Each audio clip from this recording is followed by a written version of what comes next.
Right, well, as you can see, we've got a fairly clean tabletop here. Welcome to BSA 1957 BSA Dandy number 4. We have the back wheel off here, masked, and all of the rust removed from the rim. The wheel is straight, and we also have the rear brake all sanded down, re-greased, and new cotter pins put in there, and springs attached, and brake pads cleaned.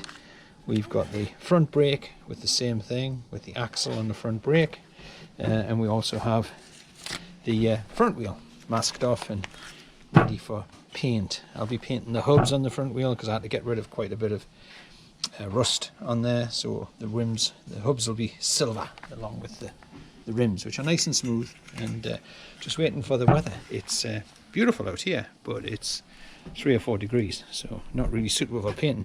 Underneath here, which I should have left here, is the sprocket.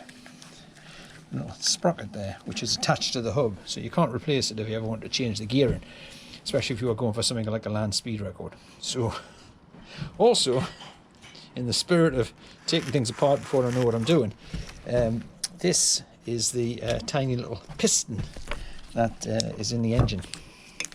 I took the engine out of the frame, and as you can see, the tiny little piston moves up and down, and it looks in decent shape, although I'm thinking there's some blowback here, and that may be because of a leaking cylinder base gasket. But I'm taking the head off, and I'll get some gasket material and cut that and put that down, and we'll give the top of the piston a clean.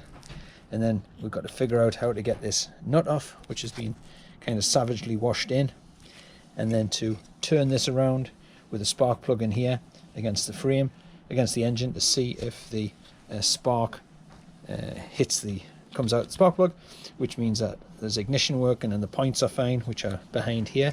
And then it will be just a question of cleaning the engine out and putting brand new gaskets, or in my case probably gasket goop.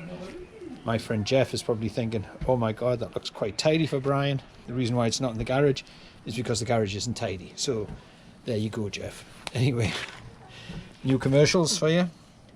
It's nice to know that you not only when you buy an aerial, but also when the time comes to move over to the latest model, you get real value for your money. That is two men getting real value for their money. More commercials. The Jagros latest pattern one-piece racing leather suits, £19 19 pence, or the rather effete Jagros racing equipment leathers, £19 10, or the fantastic Jagros combined saddle and pillion seat for 59 and 6. Hand vices, 2 and 11. Spring top saddles, which I could have done with. Racing motorcycle boots. And some more commercials. There's Jeff Duke having his balls supported. Mobile oil. There's a happy woman on a corgi. The conversion set to make your runabout corgi even more attractive, with weather protection, improved control, ample tool accommodation, new petrol tank, easy accessible, price 11 guineas plus carriage and fitting, from the 13th of July 1950. So you can see that it's moving on, and you'll notice the complete and utter absence of music, because I'm frightened that the copyright people are coming after me. But I may decide to put music on next. But rims are ready to go. Spokes will be painted silver, just with the overspray. The rear hub will be left blue. It's covered mostly by the chain guard anyway, and the rear rim will be silver as well as those spokes. Brakes are ready to go in, they're ready to go, and we've got tyres and tubes ready to go on. So wheels are ready. I think in the next couple of days what I'll show you is how I've disassembled the rear part of the bike, and it's all in pieces, and I'm just going to clean them off and gently wax them so we can put it back together again. There's a few bolts that I might have lost, a few spacers that I might have misplaced.